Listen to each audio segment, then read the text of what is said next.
Welcome everyone to the credit analysis and lending video.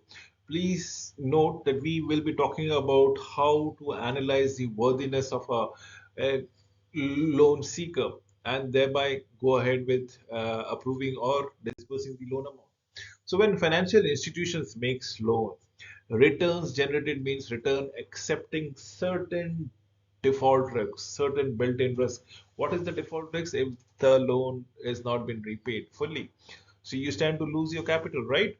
Or the loan amount.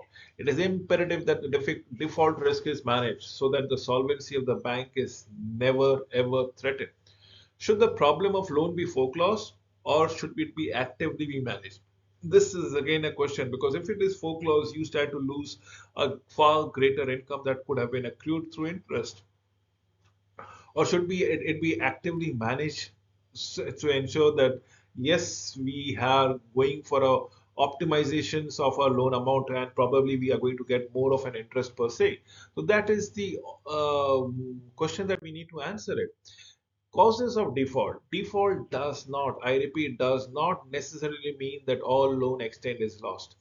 Default is defined here as a loan where repayments are overdue. Better lending procedures can minimize, but probably can never eliminate the risk of default. Harder to manage the default risk as a loan book becomes larger than in there. And how do you go across with it? Why should we define it? So that is what default is all about it. Likely causes of default: lack of compliance with loan policies, lack of clear standards and excessively lax loan terms, excessively lenient loan terms, inadequate controls over the loan officers, loan growth exceeding bank capabilities, inadequate problem loan identification, insufficient knowledge of customer finances, and lending in unfamiliar market as on when on basis. And that is the causes of default as the case might be.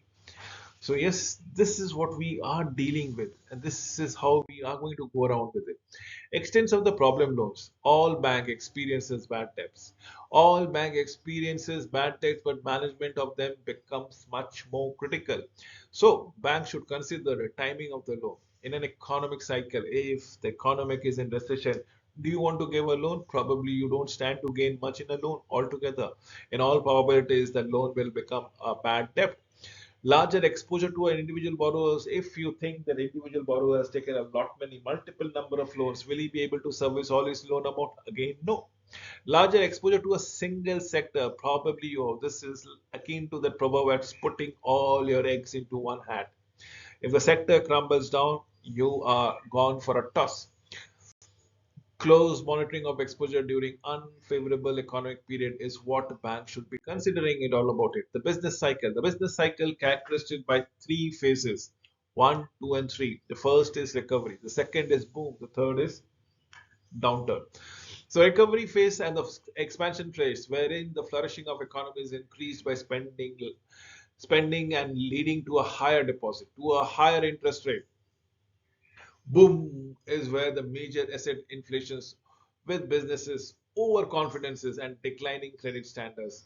And downturn is where we are declining the assets value. The economic activity generally is accompanied by increasing default cases as it happens.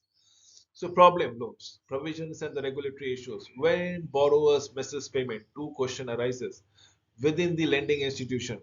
Is missed payment a temporary affair?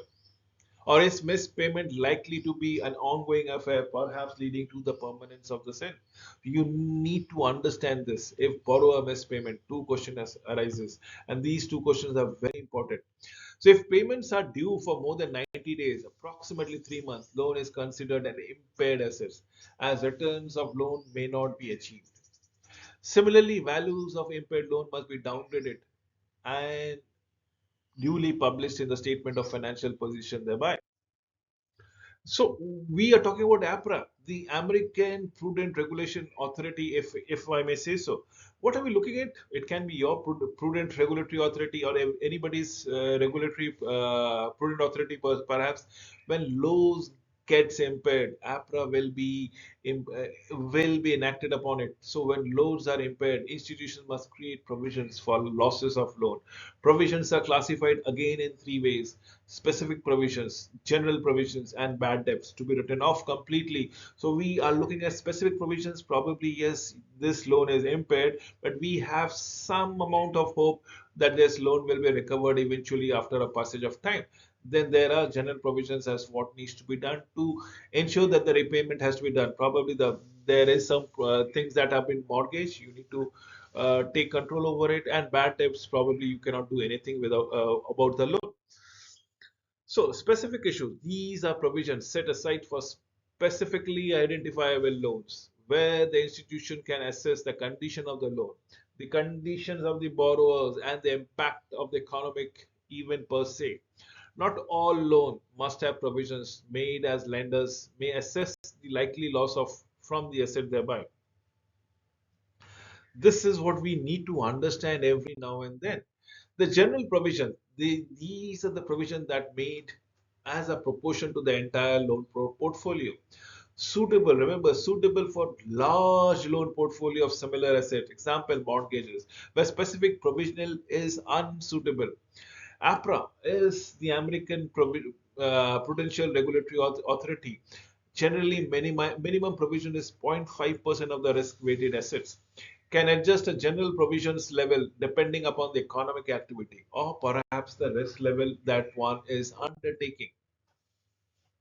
Bad debts, recognition of the bad debts occurs when all security gets liquidated.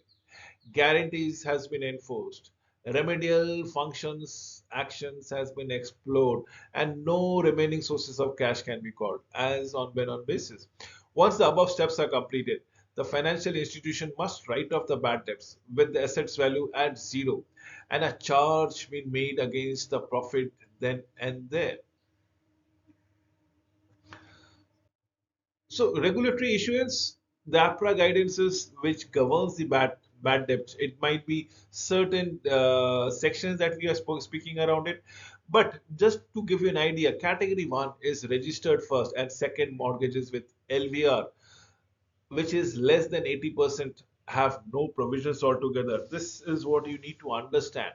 Category 2 is everything same as Category 1, but where LDR, LVR is all about 80 to 100% altogether. Next is what we call the Category 3, same as Category 1 and 2.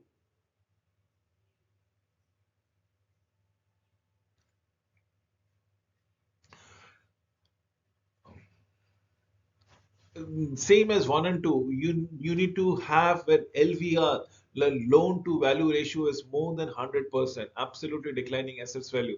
So please understand, in category 1 the LVR is less than 80%. In category 2 it is in between 80 to 100%. LVR stands for loan to value ratios, as in what we are looking into it, the value that has been mortgaged.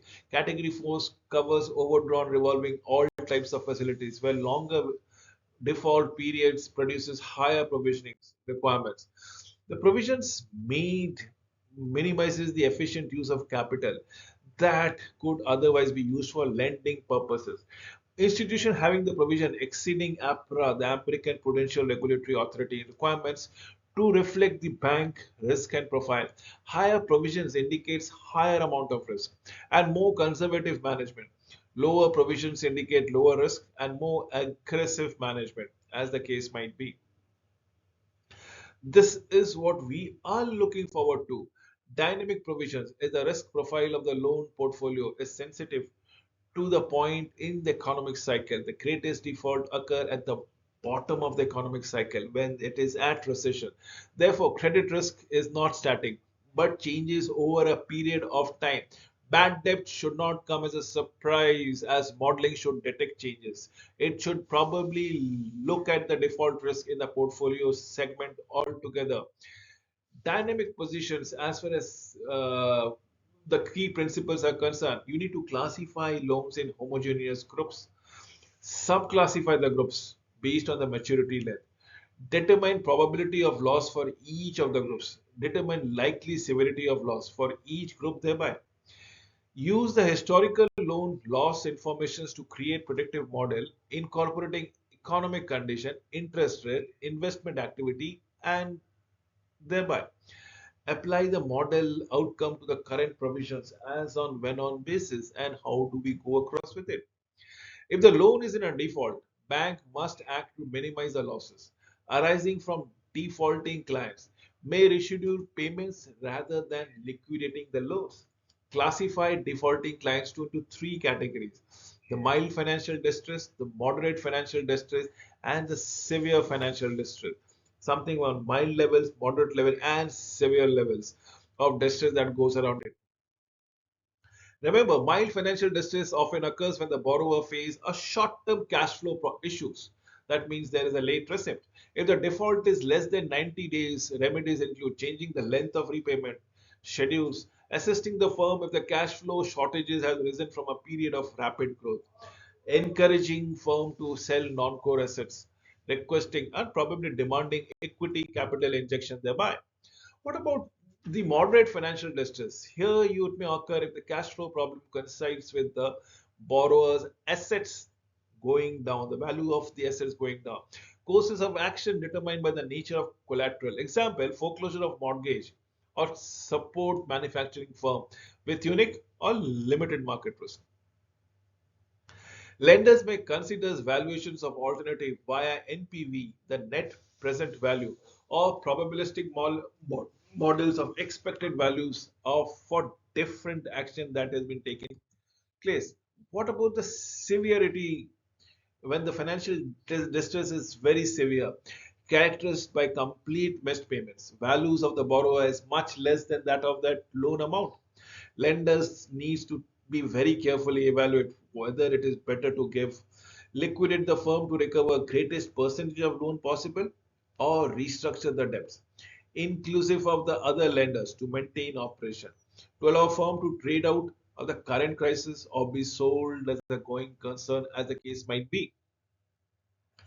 The coordination problem, what happened when numerous classes of debt holder observes syndicate loans, any scheduling will require cooperation from every debt holders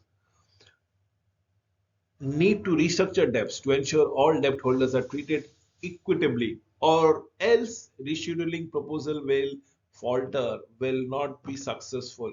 That is what we need to go around with, that coordination problem. Other breaches. Corporate loans may have other varied covenants imposed to protect loan quality. Lenders may place a variety of conditions to strengthen the loan repayment probability. Let's say no excessive withdrawal or cash flow. Risk profile of the firms to remain absolutely unchanged.